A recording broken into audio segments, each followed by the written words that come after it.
really there is that aha moment. When you hear a great pitch, you know it, and that's the most important thing. That said, there are always, at any specific network or studio, certain things that you're looking for. In the case of USA, again, the most important thing is an original voice. It absolutely cuts through everything. You always want somebody who's got that thing you've never heard before, a great way of telling a story, maybe an old story in a new way. When we focus our brands around people's passion points, so the key thing for us is to build the deepest, richest, premium content experience for our users. It feels like I've come a long way. About 2.5 years ago, I started shooting a web series in my garage, and now I'm being honored by one of the most traditional media organizations there is. So it's definitely an honor. The biggest misconception about Latin American programming is probably that all they do down there is telenovelas.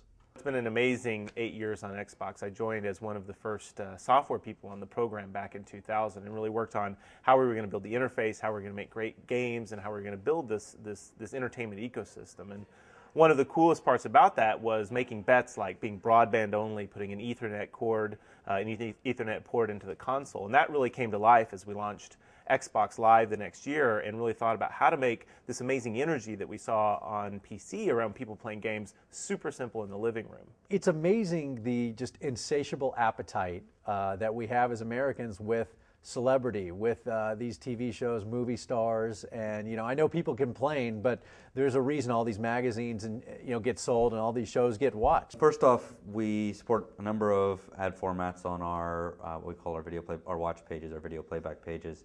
And we give a lot of choice to our content partners on which ad models that they choose so they can monetize their content in the way that they find is most effective. And what we found is that there are different types of ads that work well on different types of videos. Unlike a lot of other television networks, we are not one or two show hit driven. We're about creating a brand and an expectation that we meet every time a viewer comes to us. I hate to say it, but data is the new content, and the hope of our industry is that we make the transition from people who live in the value chain of walled garden broadcast television to people who actually can package audiences for advertisers in an effective way and drive our business forward using modern tools as opposed to fearing modern tools. With the industry, especially a fledgling industry, which I think the internet video industry is still a fledgling industry, it helps immensely to just meet with other people that are doing what you're doing. Because, like, for me, I don't consider myself anything other than a guy who does this in his garage. And when I meet other people who do this stuff in their garage, there's a kinship there. And, yes, I've been able to have all this amazing success in doing it, but I still consider myself just a guy with a camera in a garage with his friends. And so, meeting other people and being able to help them and also meeting people who are doing interesting, cool stuff that can then help me, that's what going to these things is all about.